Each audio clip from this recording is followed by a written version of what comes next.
Okay, cool. Now, I'd like to tell you a little bit about the history, 12-month history of Token Engineering Academy. First, some words about token engineering. It's probably the youngest engineering discipline after software engineering, established in the 1960s. And it's about creating these crypto-economic systems, token-driven systems. And this is focusing on the design, validation, optimization of token-based economic systems. Can you see it? Yeah. I don't have that much text, so it should be. Yeah. Ups. In die falsche Richtung schaut. Okay, good. Yeah. So what's our mission? Developing this new engineering discipline. I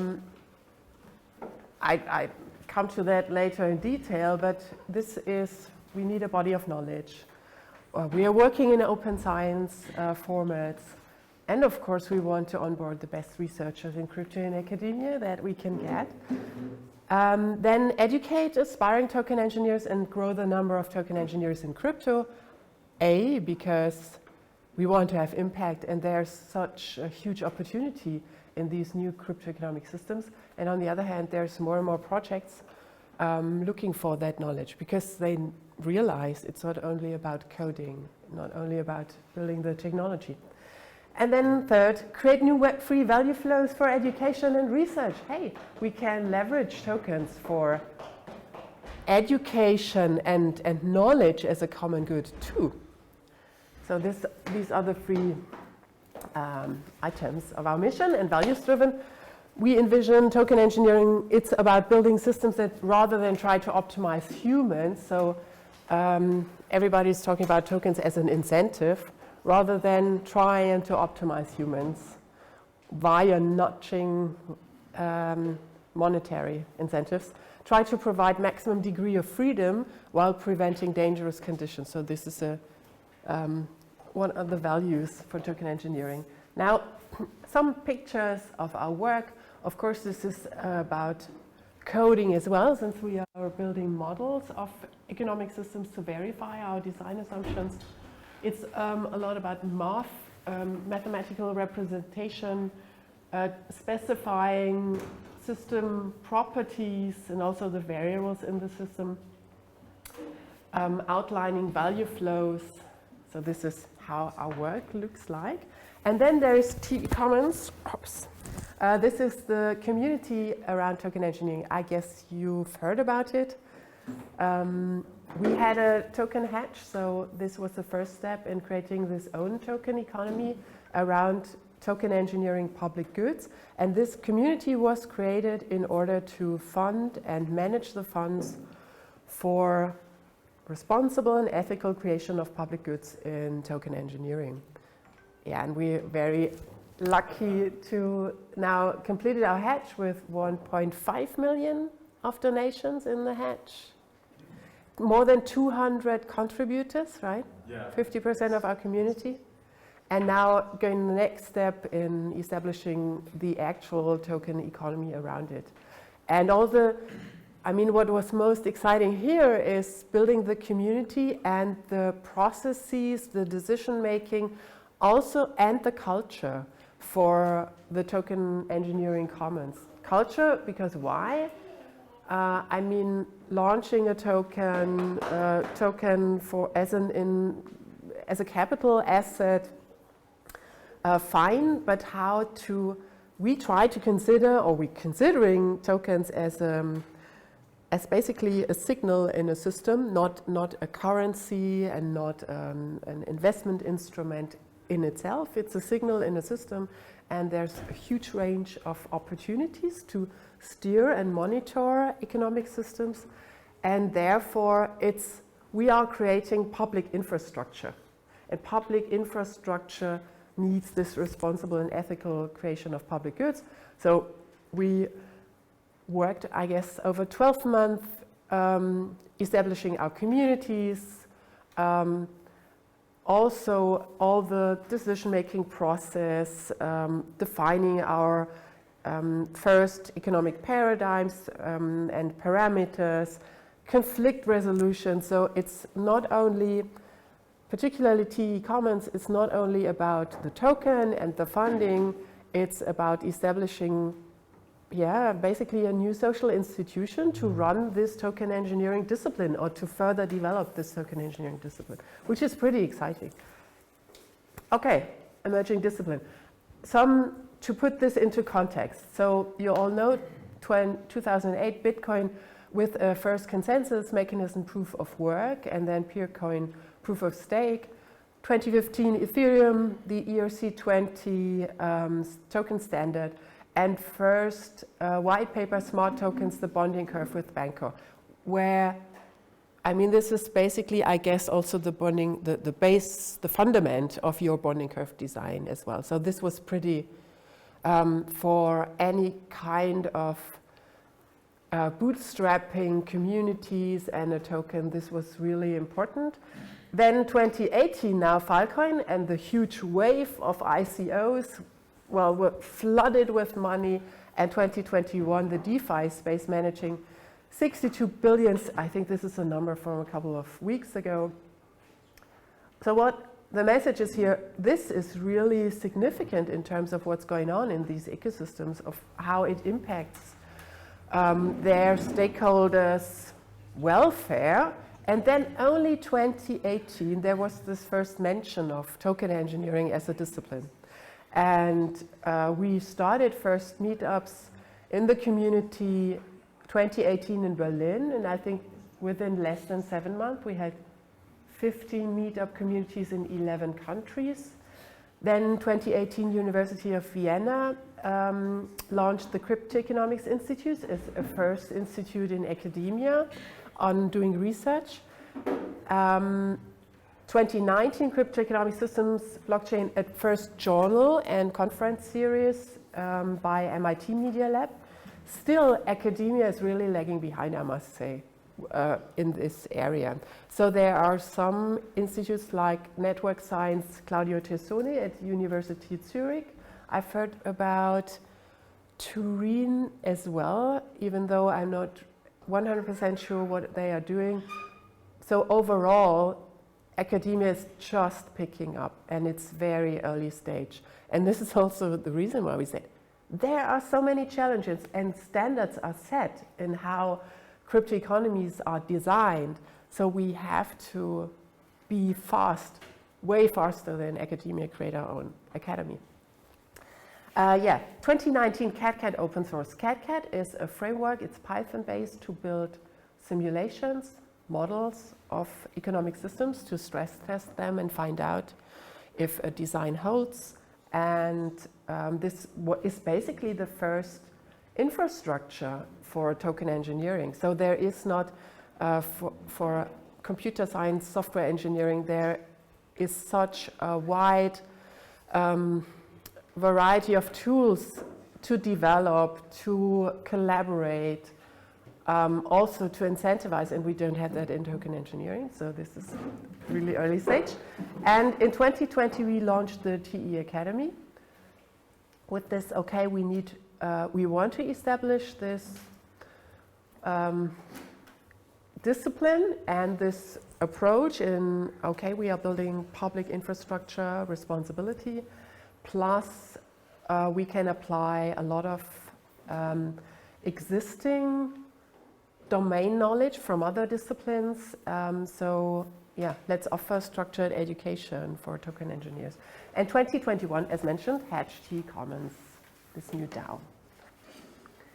We can draw from existing disciplines. So this is from a paper from Michael Sargam in German Forschungsgear, outlining the multidisciplinary collaboration and also what's relevant for token engineering for this new field. And they call it cryptoeconomic systems, and you can consider token engineering as applied cryptoeconomics. So we have computer science and cryptography, obviously. Then, since this these tokens as signals, and the entire system is defined by software, and we can collect data, we can apply AI and also optimization and control theory to monitor and steer these systems. And this is, of course, so much richer and can be so much more powerful compared to our traditional economic systems.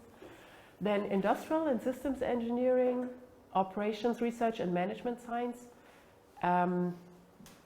other disciplines, and of course then economics and game theory, mechanism design, and the social science area with law, philosophy, ethics, political science and governance, since these systems should be, or we have or try to establish decentralized systems. So what about the decision-making processes? What about the iterations and updates that are necessary, then how to govern these systems, and psychology and decision science. So this is the overall picture of these are the disciplines we can draw from, and again, token engineering, applied cryptoeconomics, and we need multidisciplinary collaboration, of course, to develop and make progress. Now, let's take a look of what we did at the TE Academy. So, okay, we wanted to offer structured education in a field that doesn't exist yet. Cool. We started with a first course, and this was ecosystem value flows. Maybe I'll skip to this one. This is a first overview on the token engineering design process as we see it today. And it starts with ecosystem design. Then you have you build a representation of your system, a dynamic model, economic model, a digital twin, run simulations to verify, and only then you implement and have a system in production. And then, of course, with every iteration, enhance functionality, additional incentives, additional stakeholders, you verify in your digital twin. Okay, the first part, ecosystem design, is about your stakeholders. So you define the purpose and the members of your system. And the nice thing, or this huge opportunity in cryptoeconomic systems, is that we can make it purpose-driven. So we can build incentives to optimize towards a particular goal. And if you think of, okay, we know that we want to, or we need to, for climate change, we need to have CO2 reduction, or we want to have sustainability, or we want to have circular economies. There you always have a particular purpose for this economic system, and you try to come up with mechanisms to optimize, to encourage, and to push your system in a certain direction. And this is new. I mean, today we try to have taxes, for example, to encourage particular behavior, but still enforcement is sometimes hard, and also this granularity of implementing incentives. And this is new, so we can start, or we start with the purpose of the system, we start with the stakeholders in the system, and then break it down to what's their motivation, what can they bring to the table in terms of assets, in terms of what could be their roles. Think of verification in cryptoeconomic systems, or staking. This is also about certain selection mechanisms. These are new roles in economic systems, since we have digital systems, since we have decentralized systems. And so you start with the stakeholders, you start with the system purpose, and then break it down to particular roles, and then value flows. And these value flows are what roles and what activities does these stakeholders take in the system, and what incentives do they get back? And incentives, again, of course, can be monetary, but it can also be access or certain rights, like governance, voting rights. And here, in this ecosystem value flows, we started with this purpose. We adopted a couple of existing tools, like here, business model, or an adapted version of the business model canvas, stakeholder motivation maps and such things, to come up then with a concept with basically stock and flows in the system. So an outline, an architecture of a cryptoeconomic system.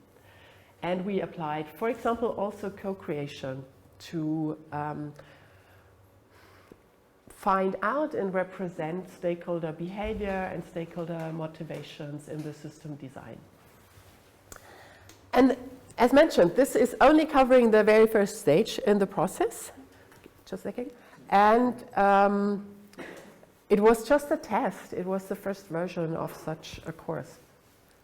Yeah, I didn't listen from the chart you showed before the timeline. Like, because I'm a PhD student, I'm a researcher, and I don't see, when we do a research design, we usually we design a pilot project, or we have a target communities, because we start, everything that we are working on, everything we are developing is actually should start and then in a really existing community.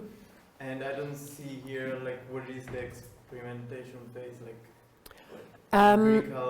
you mean experimentation phase in terms of, for example, you try something with paper vouchers instead of implementing it at once? Or of your model, basically.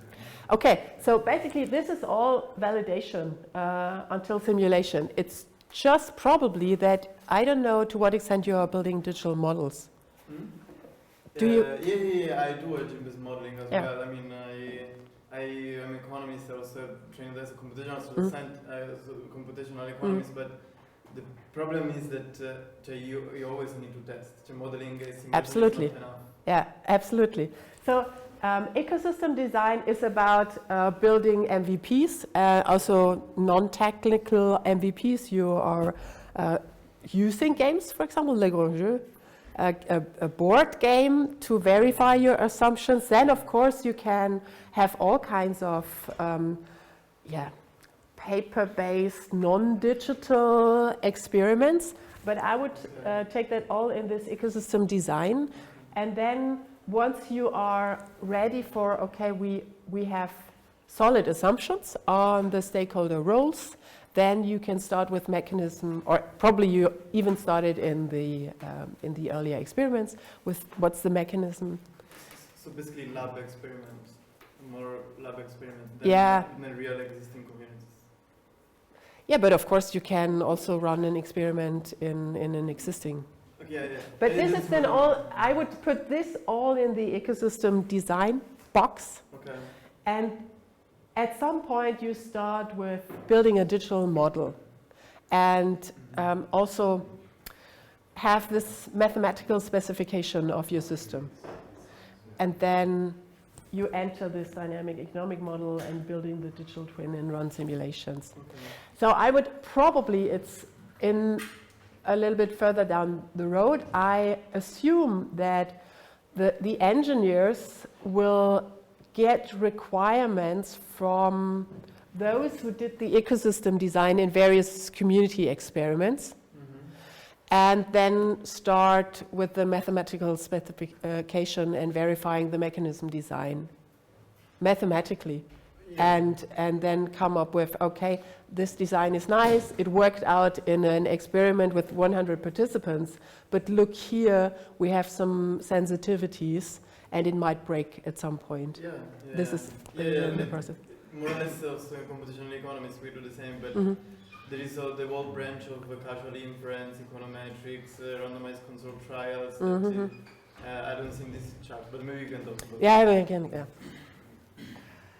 And this refers also to it's early stage, and we are drawing from various disciplines and also from the methods in these various disciplines to verify. Because there's social science with qualitative insights, and then you have to translate to, at some point, metrics, and then there's economics with a different approach compared to natural science, and I'll come to that also in a second. Okay, this was the first course. The participants, Jakob, I don't know if he's here. Yeah, Jakob was there in the very first round, and we have a couple of familiar faces. And this was the feedback. So people who were there quit that job, entered crypto, approached us to, hey, I want to fund scholarships for the next round. Then just, oh, okay, this was so enlightening for our project. Would you recommend this course? So we had really overwhelming results. It was obviously needed, and it worked out well. So we decided, oh, maybe it makes sense to continue with this T Academy somehow. And entered a new phase with research groups, or came up with a new format. And we did this the first time in February, and now are running the third research group. We started with a project together with Block Science and CatCat and T Commons Labs and Gitcoin. And I don't know how many of you know Gitcoin. It's about crowdfunding for open source. And there's a certain mechanism called quadratic funding. And this quadratic funding combines voting and funding, and has, as any mechanism, normally we haven't found the perfect one. There are some sensitivities. And we explored this and tried to come up with new approaches to make this more robust and resilient towards fraud and collusion. Second one, Balancer, is DeFi, exploring AMM mechanisms. Again, some problems there at this point. And this is related to also Omnipool. It's also about AMMs and about establishing controls or more dynamic parameters like the fees for either reducing volatility or just looking at the requirements, the purpose of a certain network, and see how to apply AMMs there. And what we do in this research groups is like this. We start with, so first, anyone in our community, anyone who's interested in token engineering can take part. So there is no limitations in terms you have to have a certain degree or a certain background or discipline. So all the disciplines I've mentioned beforehand are relevant, and even more. So we also have participants from art or from design. And any research group is running for 12 weeks, so we have a time frame, but also found out that you need time to work on, to come up with solid results. So it's not about a weekend hackathon. 12 weeks runtime, time investment of 10 hours per week, skills and background as mentioned. And then we invite everyone to apply and select around 30 people for a research group. So to have this wide variety in backgrounds, but at the same time having a interaction. Again, it's about multidisciplinary collaboration, and so we just want to have a good crowd. And there we start with an introduction to a particular design, to like AMMs in Hydra's case, also an introduction to the token engineering process in part 1, first 6 weeks, and then the participants choose their own research question and work on that. And we encourage them to look at this problem through the lens of their own discipline. And this is creating really exciting results. So overall, these research groups are not about education only anymore. It's rather you try to tackle the problems you see and find in cryptoeconomic systems, a very particular problem, a very particular scope. You try to tackle it applying methods from various disciplines, or applying the lens, the approach, how to come up with solutions. And this is super exciting. So I think I brought some, multidisciplinary. Of course, there are challenges, different terminologies, different methodologies, different domain jargon, mental models. This is a challenge, and we have to actively work on that, but it's also a superpower. And we have various elements in the program to encourage this, asking questions, providing context, sharing knowledge. And then great things happen. Like in this are just screenshots from last week. So there is one person, Rudy, who presented how to apply natural science, physics paradigms like thermodynamics, or let's say the fundamental rules of natural science to economic systems. And this is somehow quite interesting. However, we have socioeconomic systems. Is this really applicable? And we say yes to a certain extent when it comes to, you have system definitions that try to limit the action space and limit the variety of what can happen in the system to make it, I would say, easier to control, easier to handle, more robust. Then you can apply this thinking of invariance, programming certain rules into the system. A bonding curve is such a rule. So whenever you send funds to this bonding curve, tokens are minted in a certain proportion, right? But then, of course, there are people coming from economics saying, oh no, it's not that easy. It's not natural science, right? It's about human in the loop.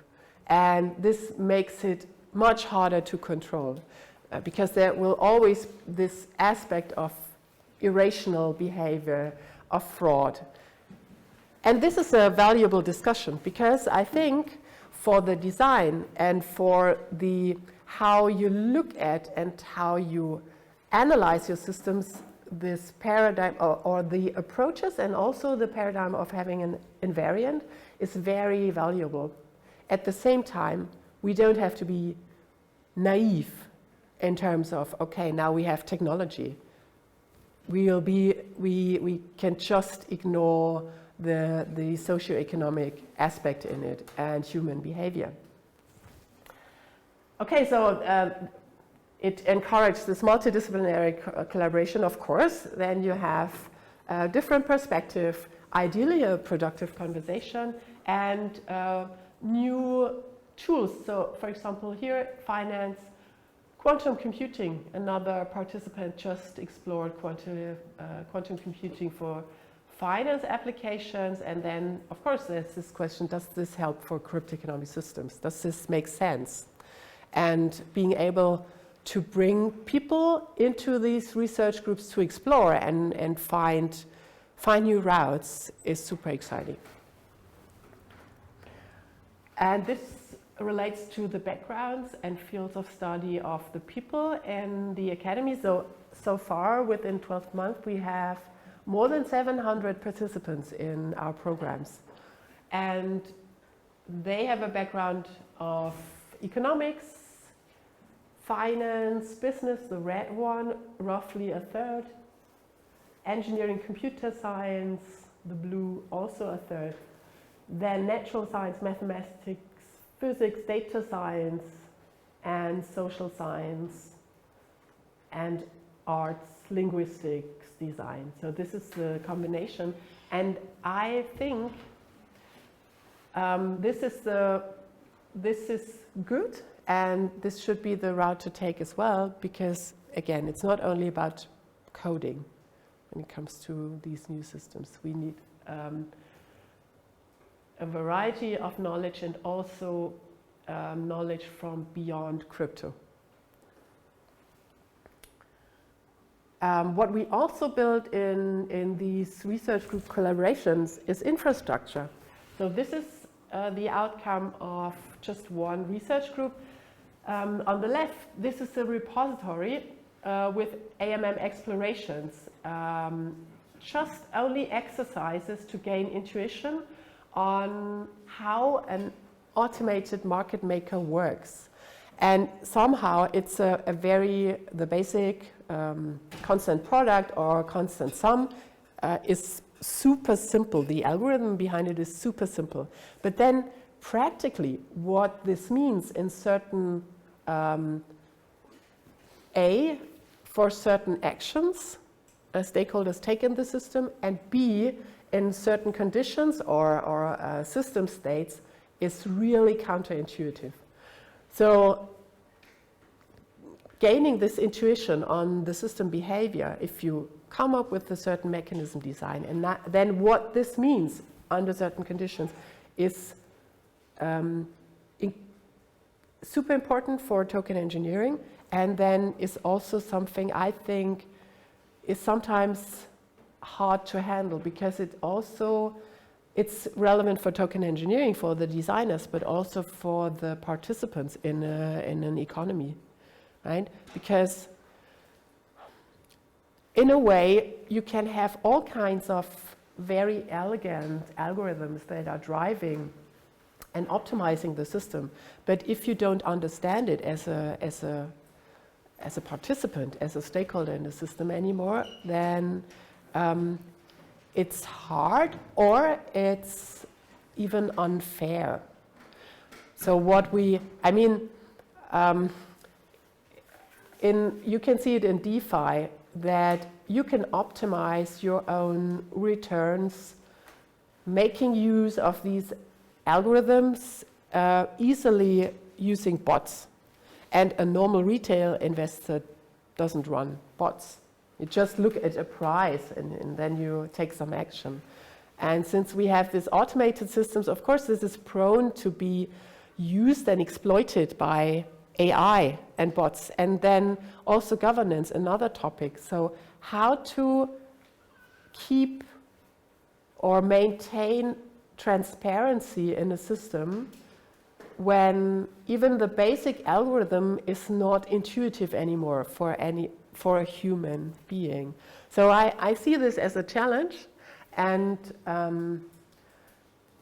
some steps in this direction is, okay, how to gain intuition, how to educate token engineers, but also other stakeholders in the system. And this is one element.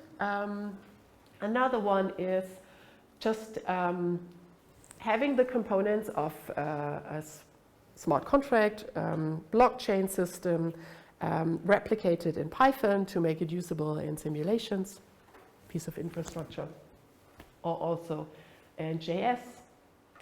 And now when it comes to impact, as a result of these research groups, we already see projects hiring people, hiring participants of these groups. So this had a pretty quick results in, okay, have token engineers active in projects. Also scientific research as an outcome. This is a result now handed into a math journal on how to, or the proof that we have a global maximum in quadratic funding in the algorithm, where we just thought until this research group that you can only simulate a maximum and can't calculate it. And this accelerates any kind of analysis, particularly when it comes to fraud detection. Then also community engagement, another result, just all based on these research groups, these first experiments. Governance is a new branch of token engineers that are focusing on governance, voting, decision-making, power distribution. And we actually, this first research group on quadratic funding sparked off activities first, more research on block science side, how to govern such an algorithm, and then on the governance, a core group of token engineers just seeing the need of dedicated research, and we just put a proposal on Gitcoin, and I think in less than a week had more than 700 contributors, people who said, oh yes, we need this research. And last but not least, new infrastructure. I've mentioned CAD as being the first framework, Python-based, and now we have a second one, which is Kreitenweiss, a little bit different, also agent-based modeling in Python, but with the smart contracts in the loop, which is again then a progress compared to, okay, you have to replicate the smart contracts. And there's just in case you are interested, there's a talk at EFCC where I took one example and just mapped out the whole variety of what's happening in a research group. Now, learnings and challenges. Our starting point, as mentioned, normally if you try to offer education, you should have a shared understanding of the field, you should have some people active in this field, you should have tools, methods, infrastructure, a body of knowledge, and ideally a curriculum, but we don't have that. We don't have any of it. Now, what can we do to develop this? And here's some experiments with aligning incentives. And this has been so powerful. I mean, it's easy to say, but hard to achieve. And here's what we've done and tried for TE Academy to develop this field. So now I'm talking about the beating heart of TE Academy stakeholders, the TE Academy core. And here we have token engineering knowledge creators. So the people who did research early on, 3 years ago, even 5 years ago, on fundamental concepts for crypto economies, like the bonding curve mentioned, or like quadratic funding, or like now conviction voting as a new method for voting concepts, or crypto community currencies, non-crypto community currencies, circular economies. So this is TE knowledge creators. Then for education, of course, we need somehow education facilitation to make this accessible. So for example, how to flesh out a 3 weeks course about ecosystem value flows. Then you want to have researchers and mentors to further, well, move on with research groups, multidisciplinary research. And then you have students, and of course it looks like this. We have 3 to 7 knowledge creators in a particular field. Then probably at TE Academy, 5 facilitators, teachers, 20 mentors, and more than 700 students. So it's obvious. Our learning is we have huge attention, and a lot of people are excited about, I want to learn more about how to design these crypto economic systems. And that's awesome. And we are super happy about that. Also that many of these people are coming from beyond crypto, because also we think, okay, crypto is a way to achieve this, but it's not the only thing. It's not only about smart contracts. But then, how to make this knowledge accessible and how to further develop this discipline. And so let's first talk about remaining inclusive. We have a lot of requests, a lot of people who want to study, but limited bandwidth in terms of this research group. I mentioned 30 people, way more applications. And then also how to fund these efforts in teaching. And here some more information about the students. So more than 700 participants. We have in a single program applications, 21 time zones. So this is amazing in terms of the variety of background, people coming from different areas in this world, different economic circumstances, a different experience in their life of what matters in economic systems, different schools and ambitions and motivations. And that's awesome. This is exactly what we want to have. And we also then, of course, if you're running live programs and 21 time zones, how you deal with timing. But we really see students attending lectures in their local nighttime over weeks. And of course, if you look at these people are coming from different economic backgrounds, the question is who is paying for education? And we started with tickets, selling tickets, trying to be moderate, but still 200 euros is, it's not a problem at all in bull markets in the US, but indeed it is a problem for somebody coming from Africa or Vietnam. And okay, so we decided now today all the education programs are free for the students. But then you still have the question, oh, wait, who's gonna pay the teachers? Who is gonna pay who's covering these efforts in building the infrastructure? Oh yes. First, the partners. So there are crypto projects. There are a lot of crypto projects in need for this expertise. So today we have free courses and programs for students, and we collaborate with crypto projects, and they pay. So we get the funding now from the crypto side, and luckily enough, they launched the tokens, they have huge treasuries and are happy to fund education, and are happy to fund education without, so that we are not pulled into a service business, right? But it's still, it takes some efforts to maintain, okay, this is about education. This is about the intrinsic motivation of the participants to work on their own research question, because this is an important element, to have this freedom to explore whatever feels relevant, because only then we progress the field and not only the project. Okay, and there is already the opportunity for many of our participants to work on follow-up grants and bounties like this one built in JavaScript SDK, because this is a piece of infrastructure, so this also helps. But if it's free, then you know I don't care.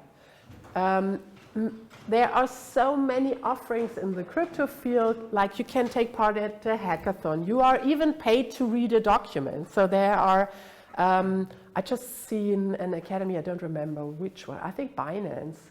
So whenever you read a protocol's white paper, you can claim some tokens. So they try to pay you for reading this simplest stuff because they want to gain attention. And so you can, if you are in any way interested to enter crypto, you normally don't have to pay anywhere. Sometimes you are paid. But then it's like, okay, you register here and there, never show up, and how to deal with that. Because we are designing a dedicated program. We have live courses, we have teachers, we are developing the tools and the templates and the process step by step, and then have a limited number of participants. And then how to deal with this, that people just sign up and then they never show up. So how to deal with this if it's free, I don't care.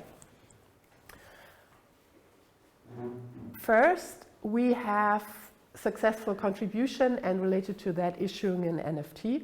And this seems like a no-brainer. However, we have some requirements that participants in a research group, for example, must deliver. And it's a requirement, it's not a recommendation. And this is like sharing.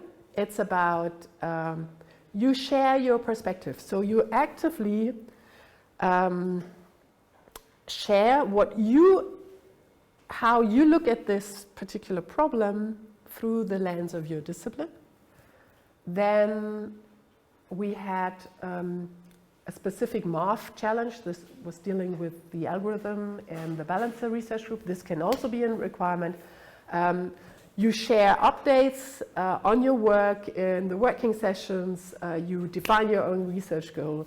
You deliver on your research goal, and you deliver either a presentation and or a written article. Why that? Why is this relevant? Yeah, the mission of TE Academy is developing the field, and education is free, but we want to see contribution to the field from every single participant. So it's not only about lectures, sitting in lectures, it's also about providing results.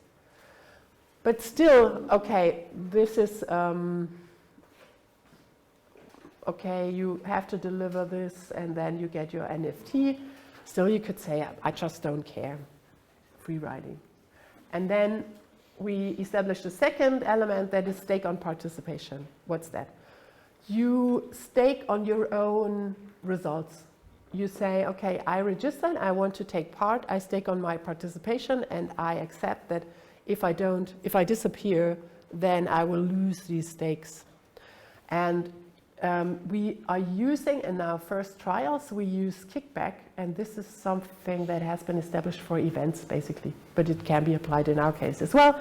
So you deposit 200 XDAI to an event with a certain deadline. You participate and deliver on results, and then you get your deposit returned, so that we avoid this fee you have to pay for education. You rather stake on it, you get it returned.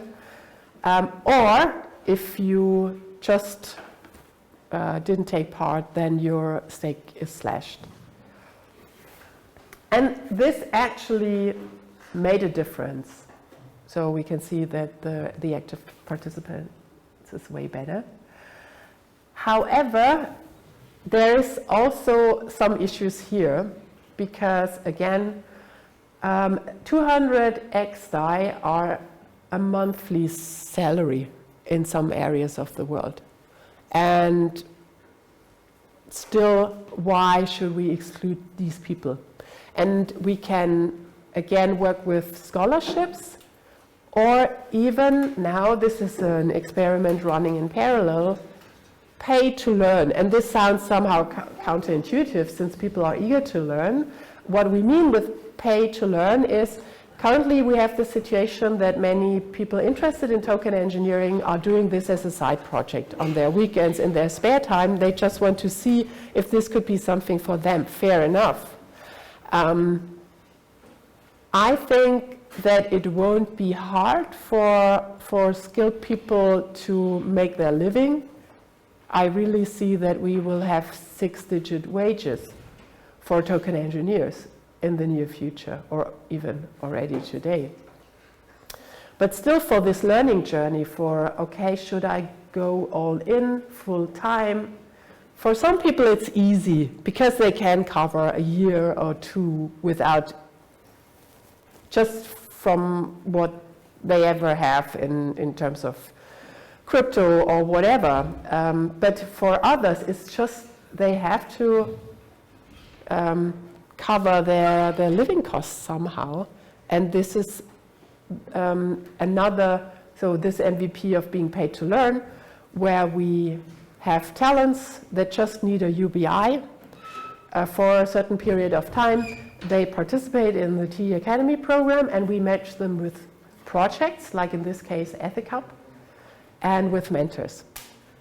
And then run in here in the first experience 3 months to see if this could be a viable model for, perhaps not for everyone, but just for remaining inclusive. And then finally, contributing to the TE common good. Why would anyone contribute to the TE common good?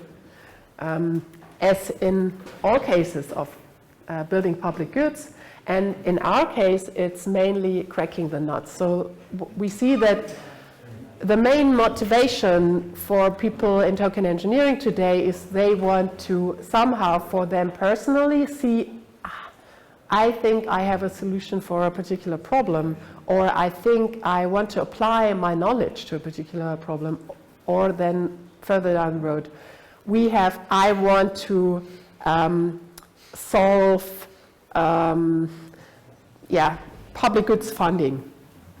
So there are many nuts to crack, and at the moment this is certainly the most important motivation for the people in the field. And now how to deal with that?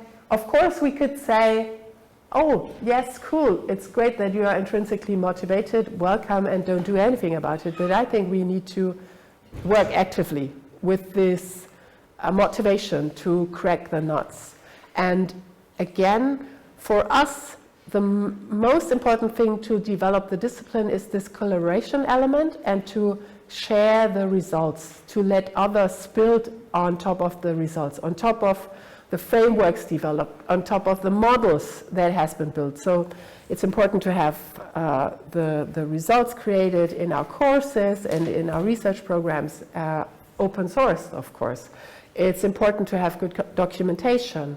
It's important to further inspire people to share this and educate others. And another mechanism, you could say, or another experiment is exceptional contributions. So at the very end of a program, we let the participants vote on their fellow researchers, and the voting is based on multidisciplinary work. So an exceptional contributor enables others to look through the lens of a particular domain. It's open.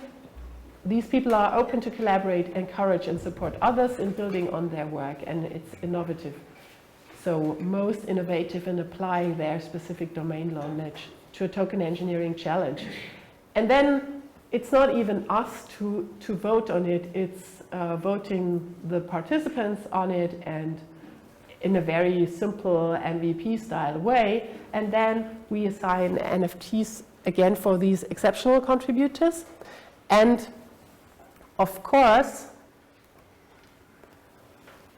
try to get these people engaged in the further program of Token Engineering Academy. Since, as you said, we have to grow the number of the knowledge creators, of the researchers, of the mentors. And one aspect is, of course, you are a mentor in the next course, and you support people. Another one is, okay, we could build a certain, let's say, specific element in our education formats. For example, when it comes to mathematic specification or calculus for cryptoeconomic systems. So the chance is to establish this dedicated field. Or you, as an exceptional contributor, you can work with major, very important researchers, like here with Kreitenweiss and Trend, who originally developed this framework. And a little bit further down the road, we want to create research projects and help fundraise for dedicated research questions that are relevant to these exceptional contributors. So basically, we start with a course, we start with participants that somehow stand out as being motivated and also skilled to develop this discipline, and then we help them creating opportunities to work on what is particularly interesting to them. And this can be teaching, this can be research. And via that, have a good distribution from studying, from education, down to knowledge creation and research. And this then should ultimately result in new value flows. Because what happens, I guess not only in token engineering, in many fields, it's the third generation or the top level who will benefit most from this education. So the students who today now learn token engineering and will be able to apply it, they won't have any problem to be hired. So they can just, they can monetize or have a lot of opportunities for them, while the original knowledge creators just did it, invested their own time, and can't take benefits in a similar, in an equal way. And of course, here we can apply the web-free value flows. I was talking at the very beginning of this talk, how to distribute rewards from students to the knowledge creators. And this is perhaps, I mean, the monetary compensation is probably not that relevant for knowledge creators, because again, it's about cracking the nuts. And I don't think that the key writers of the major papers in our field, they do it anyways, if they have 1 million or if they have anything. But what I'm referring to is this power distribution. So if we are able to, we call it value flow plumbing, if we are able to direct funding, not only funding, but funding to knowledge creators, of course, we open up new opportunities for additional research and for progressing the field. And this is what we are trying to achieve. And one very simple experiment here is to register NFTs for the major papers in the field, and then build layers of value flows on top. So for example, you could link then a certificate for a student, or an NFT acquired for, you have completed this course or you have completed this research group, and then have automated value flows down to the original content creator and knowledge creator. And this could be an example of these value flows to establish for education. And with that, I think we're done. So if you're interested, we have a Twitter account. You can find us at tokenengineering.org, also our education program and a Discord. That's it.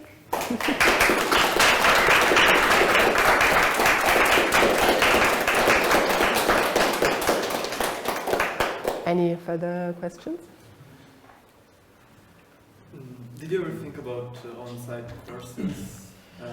Local? Yeah, because with my research association, actually one of the reasons why I'm here is because I'm working for a research association on monetary innovation, community and complementary currency systems, ceramics. Yeah, and we are working on a cross-section proposal. It's a European fund to organize conferences, workshops, and also training schools. And our proposal will be based on monetary ecosystem, monetary plurality. So we are looking also for partners. So in case, and that's why maybe that might be also a possibility.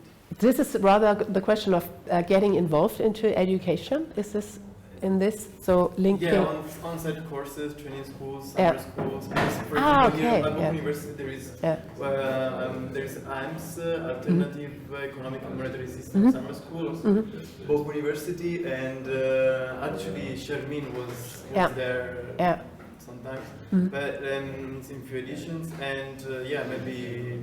Yeah, we had this. So sure, we are interested to get in touch with universities, with students for this variety of backgrounds, and we did collaboration, for example, just recently in July with University Zurich, where we also have been part of the program of a summer school. So happy to discuss. Okay. Good. Anything else? No? Okay. Oh.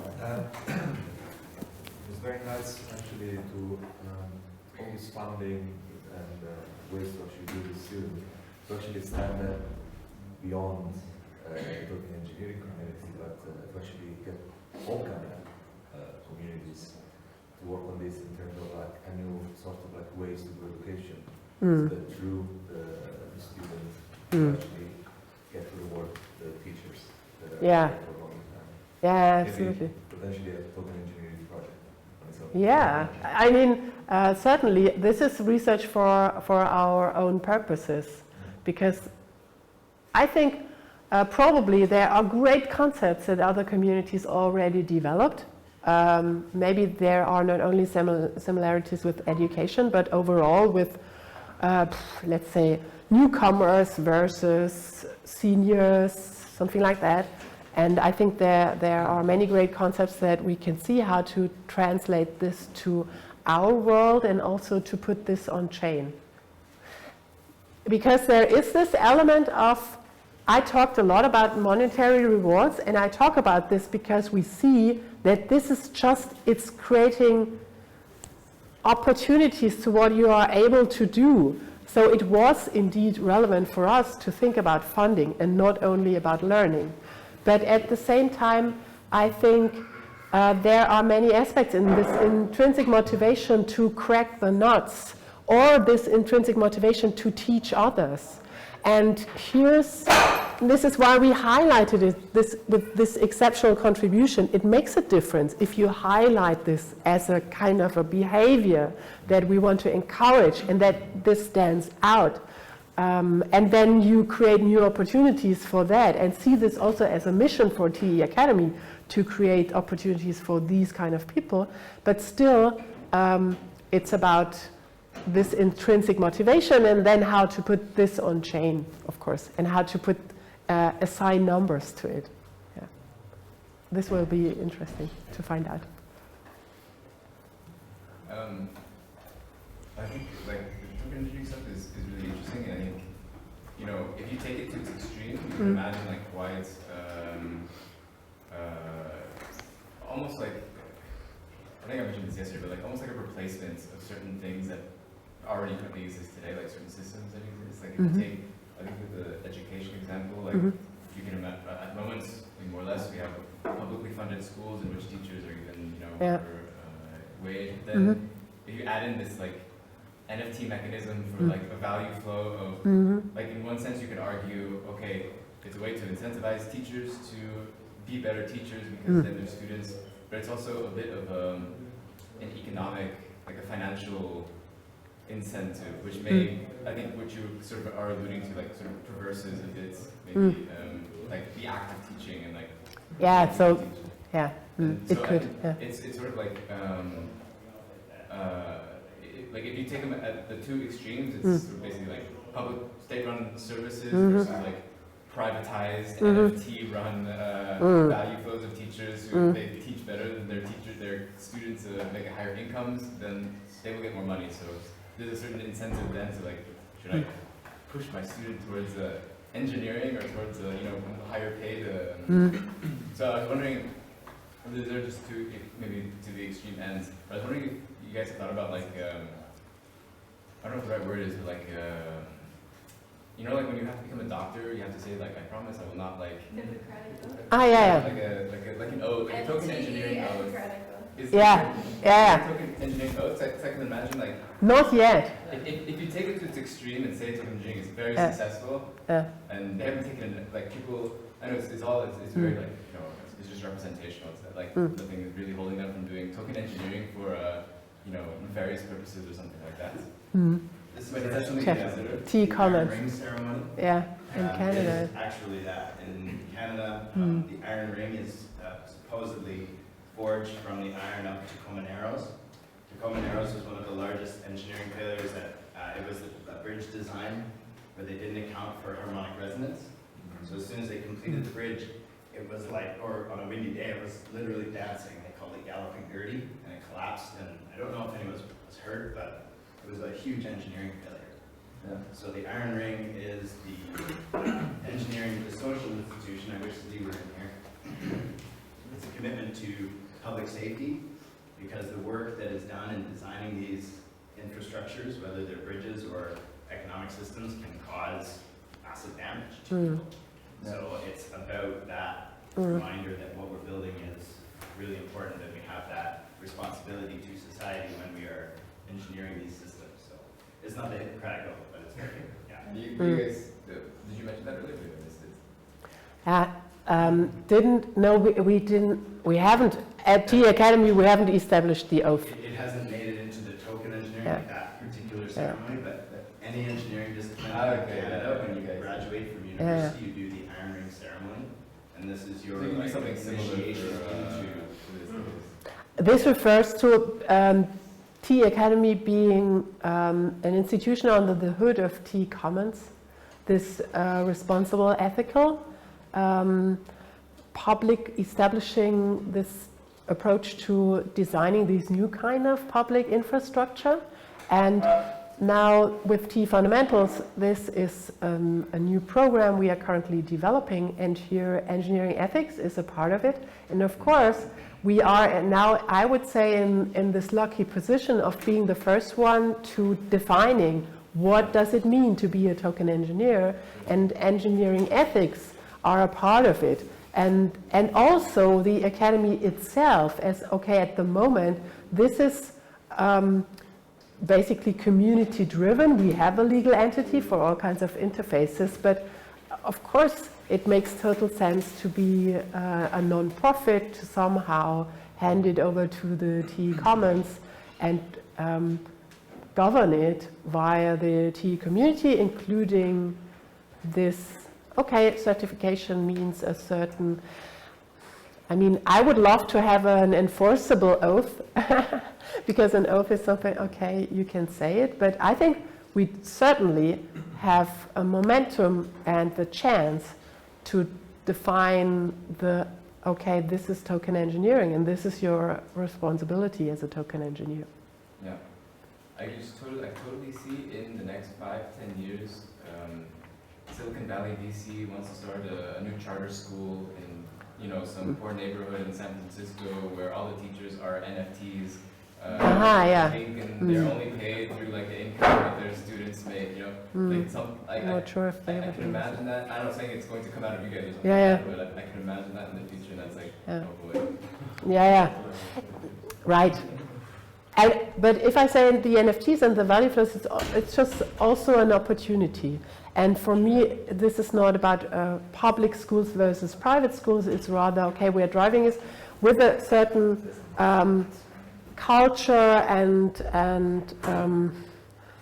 way how we look at this cryptic economies as a public infrastructure.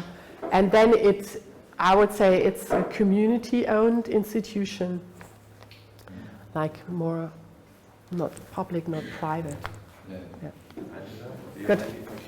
Yeah, I don't mind. Thank you very much. Thank you.